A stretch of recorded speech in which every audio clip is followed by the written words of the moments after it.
और करौली में कृष्ण जन्माष्टमी की धूम नजर आई है। मदन मोहन मंदिर में कृष्ण जन्माष्टमी पर ढांडा ढांडी नृत्य आयोजित हुआ है। दीवान परिवार पोशाक लेकर के करौली पहुंचा। भगवान श्री कृष्ण को पोशाक अर्पित की गई और जन्माष्टमी पर मंदिर के गोसाई नंद बाबा बने हैं और उन्होंने कृष्ण जन्म की बधाई स्वीकारी है। तो तस्वीर आई है करौली से, आपको दिखा रहे हैं। करौली में कृष्ण जन्माष्टमी की धूम नजर आ रही है। मदन मोहन मंदिर में आप देखिए कि कृष्ण जन्माष्टमी पर ढांडा ढांडी नृत्य आयोजित हुआ है। दीवान परिवार पोशाक लेकर के करौली पहुंचा है और भगवान श्री कृष्ण को पोशाक अर्पण की गई है। जन्माष्टमी पर मंदिर के गोसाई नंद बाबा बने हैं। 3 तस्वीरों से आप अंदाजा लगाइए, भक्तों में गजब का उत्साह नजर आ रहा है। करौली से ये तस्वीर सामने आई है। मदन मोहन मंदिर में कृष्ण जन्माष्टमी की धूम देखने को मिल रही है।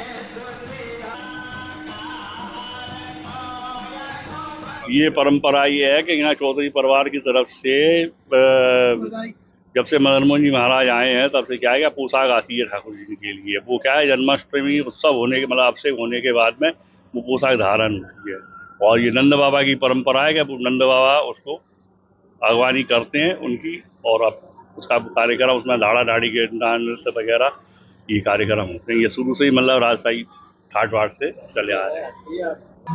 186 वर्ष से चली आ रही है। इसके अंतर्गत करौली का चौधरी परिवार ही जन्माष्टमी के दिन मदन मोहन जी के मंदिर में पोशाक चढ़ाता है।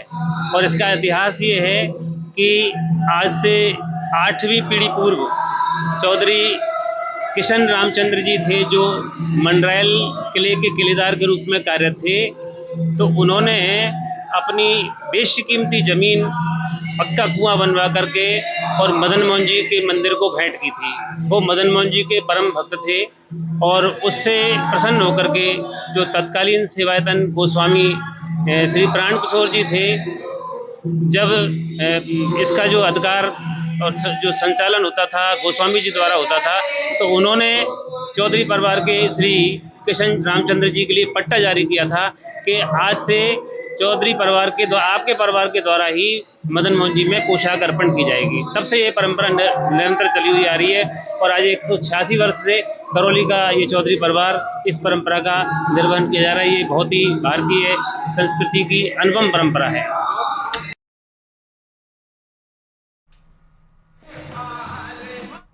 और सीकर में श्री माधोपुर इलाके के मऊ डुंगरी क्षेत्र में हो रहे खनन और ब्लास्टिंग को लेकर ग्रामीणों का आक्रोश फूट पड़ा है। ग्रामीणों ने करीब 2 घंटे तक विरोध प्रदर्शन करके जम करके नारेबाजी की है। ग्रामीणों का आरोप है कि पहाड़ी क्षेत्र में की जा रही ब्लास्टिंग के कारण आसपास बने मकानों की दीवारों और छतों में गहरी दरारें पड़ गई हैं। कई घरों की पट्टियां तक टूट गई हैं। विरोध जताते हुए ग्रामीणों ने मौके पर ब्लास्टिंग की सामग्री फेंक दी, काम रुकवा दिया है। प्रशासन को चेतावनी देते हुए प्रदर्शनकारियों ने कहा कि अगर इसका स्थायी समाधान नहीं किया तो वो बड़े स्तर पर आंदोलन करेंगे।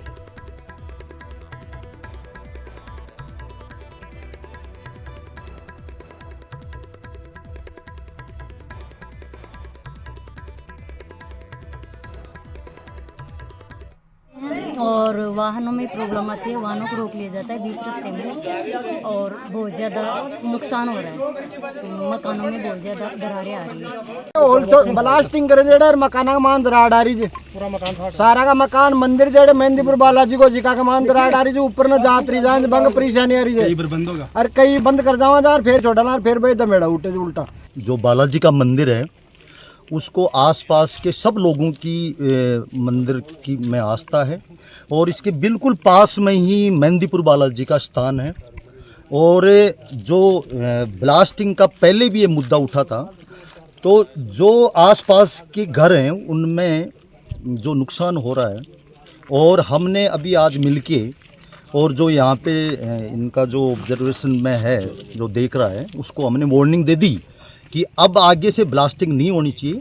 और इसकी इतनी ऊपर तक ब्लास्टिंग देने की परमिशन किस अधिकारी ने दी है। और बाड़मेर जिले के चौटर जिला अस्पताल में नर्सिंग स्टाफ की पार्टी और डांस का वीडियो वायरल होने के मामले में कार्रवाई हुई है। सोशल मीडिया पर वीडियो वायरल होने के बाद चिकित्सा विभाग के उप निदेशक जोधपुर ने संज्ञान लेते हुए एक नर्सिंग ऑफिसर को एपीओ कर दिया है। साथ ही अन्य संलिप्त कर्मचारियों को नोटिस जारी करके जवाब तलब किया गया है। चौटर जिला अस्पताल में नर्सिंग ऑफिसर मीरा बैरवा के जन्मदिन पर पार्टी आयोजित की गई थी और इस दौरान अस्पताल के वार्ड में डांस और गाने का वीडियो बनाया गया, जो कि सोशल मीडिया पर तेजी से वायरल हुआ है।